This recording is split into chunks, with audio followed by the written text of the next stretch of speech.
Masega yanasababisha gari kuwa nzito na gari kula mafuta, kwa sababu ile gari, haya masega yanasababisha ndio kuipa engine power, yani kuipa power engine iweze kuwa na power, yani balance ya ule moshi unaokuja na kuozwa katika mtungi wa kwanza na mtungi wa pili.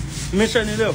Yani ukiyatoa ni kama Waswahili wanasema hiyo inakuwa yani hiyo hewa inapita free, maana yake engine haiwezi kupata balance ya hewa, maana yake kuna vitu vinakosekana vya kubalance ile nguvu ya engine.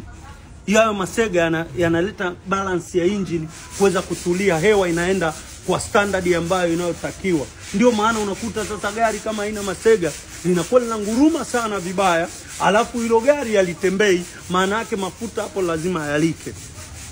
Lakini vile vile mafuta mengine yanakuwa yanalika vipi?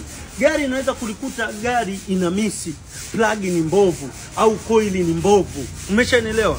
Plug au coil zote ni mbovu, gari lina misi, lakini mtu unang'ang'ana na kutembea na hiyo gari. Hiyo gari lazima ile mafuta, kwa sababu haichomi inavyotakiwa, maana yake inateseka kuchoma na inateseka yani kufanya yani sijui nikwambie nini, yani inafanya ile wewe unavyotaka irani kwa speed yenyewe haiwezi, kwa sababu inaenda kinyume. Yani jinsi inavyochoma ule moto uchomi direct kwenye zile plug, unasambaa pembeni, maana yake mlipuko ulioko hapa ndani kwenye engine au lipuki sawa sawa.